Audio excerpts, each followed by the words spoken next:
یہ ایگریمنٹ کے الفاظ ہیں، میں دہراتا ہوں، صرف پہلا لفظ پڑھیں۔ دنیا کے کسی خطے میں کبھی اس طرح کا ایگریمنٹ ہوتا ہے؟ ہر کوئی کہتا ہے کہ پہلی شک یہ ہے کہ یہ علاقے میرے ہو جائیں گے، یہ علاقے تمہارے ہو جائیں گے۔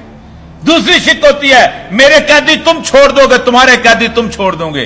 تیسری شک ہوتی ہے میرا اس علاقے کے پانی کے اوپر اتنا حق ہے، تمہارا اس علاقے کے اوپر پانی کے اوپر اتنا حق ہے۔ چوتھی شک ہوتی ہے میرا تاوان اتنا ہے تم مجھے دو گے، تمہارا تاوان اتنا ہے تم مجھے دو گے۔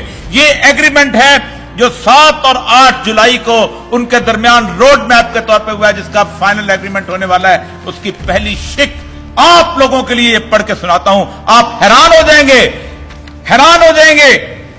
The participants of the Doha conference agrees. پارٹیسن کون ہے؟ عالمی طاقت۔ میرا اللہ کی عالمی طاقت نہیں، امریکہ کی عالمی طاقت۔ 48 ملک اس کے ساتھ، the NATO forces۔ انسانی تاریخ میں اس سے بڑی جنگ آج تک نہیں ہوئی۔ جو لوگ کہتے ہیں جھوٹ بولتے ہیں۔ پہلی جنگ عظیم میں آدھی دنیا ایک طرف تھی، آدھی دنیا دوسری طرف تھی۔ دوسری جنگ عظیم میں آدھی دنیا ایک طرف تھی، آدھی دنیا دوسری طرف تھی۔ تیسری ویتنام وار کے اندر چین روس ایک طرف تھا، امریکہ دوسری طرف تھا۔ کوئی جنگ ایسی نہیں ہوئی جہاں دنیا 2 حصوں میں تقسیم نہ ہو چکی ہو۔ روس اور افغانستان کی جنگ میں دنیا 2 حصوں میں تقسیم تھی۔ واحد جنگ ہے، پوری دنیا ایک طرف تھی اور میرے اللہ کے فرزانے ایک طرف تھے۔ Participants of the Doha conference agrees, یہ دونوں اس بات پہ اگری کرتے ہیں، متفق ہیں، on a road map for peace based on the following conditions. ایک راستہ متعین کرتے ہیں جس پہ ہم چلیں گے۔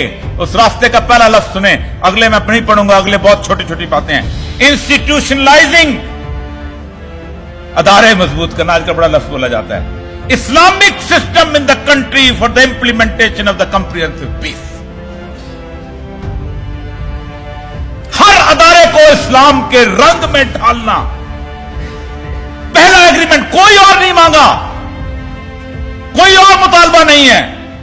ہم امن اس وقت حاصل کریں گے کہ جب اس پورے ادارے جتنے بھی ہیں وہ اسلام کے سانچے میں ڈھل جائیں گے۔ یہ کیوں آیا؟ یہ آیا اس لیے کہ میرے پاس ایٹم بم تھے۔ ایٹم بم تو 28,000 اس کے پاس، روس کے پاس بھی تھے۔ یہ کیوں آیا؟ میرے پاس ٹیکنالوجی تھی۔ یہ کیوں آیا؟ اس لیے کہ میرے پاس ایک سپاہ تھی۔ اگر فوج نے جیتنا ہوتا تو 7.5 لاکھ فوج جو تھی وہ صدام حسین کے پاس تھی۔ بڑے فخر سے کہا کرتا تھا، کیا اس کا جو سپاہی، کیا نام تھا وزیر دفاع، کہ امریکہ کا منظر آنے دے رہے ہیں، یہ ایک لمبے سانپ کی طرح ہوگا، ہم اس کو بیچ میں سے کاٹ لیں گے۔ توکل ومن یتوکل اللہ، اللہ شرک پسند نہیں کرتا۔ جس نے یہ کہا کہ میں تلوار کے زور پہ جیتوں گا وہ ہارا، جس نے یہ کہا میں بندوق کے زور پہ جیتوں گا میں ہارا، جس نے کہا میں ایٹم بم کے زور پہ جیتوں گا وہ ہارا۔ فنا روس کے پاس کم ہتھیار تھے، وہ تو پڑوس میں تھا، صرف ایک اٹھنا تھا اور وہاں پر نافذ۔ اور کون سا ملک اس نے ہضم نہیں کر لیا؟ دنیا چپ رہی، تاجکستان ہضم کیا، ازبکستان ہضم کیا، کرغزستان ہضم کیا، قزاقستان ہضم کیا، آذربائیجان، سب، لیکن کسی طور پر اس کو گنجائش نہ مل سکی۔ یہاں صرف یہ ناراضگی، آپ کو ایک راستہ ملا ہے، کیونکہ وقت بہت کم ہے، آپ کو یہ راستہ ملا ہے، اور اگر اس قوم نے اس راستے کو اختیار نہ کیا تو مجھے ڈر ہے، میں کوئی ولی نہیں ہوں، میں کوئی پیغمبر نہیں ہوں، اللہ تعالیٰ مجھے ہر دعوے سے بچائے، لیکن رسول اللہ صلی اللہ علیہ وسلم کی احادیث اور قرآن پاک جو ہے، اس اپرچونٹی کو اگر آپ نے نہ حاصل کیا تو بہت بری حالتوں کی کچھ بشارت دیتی ہے جس سے ہم برداشت نہیں کرتے۔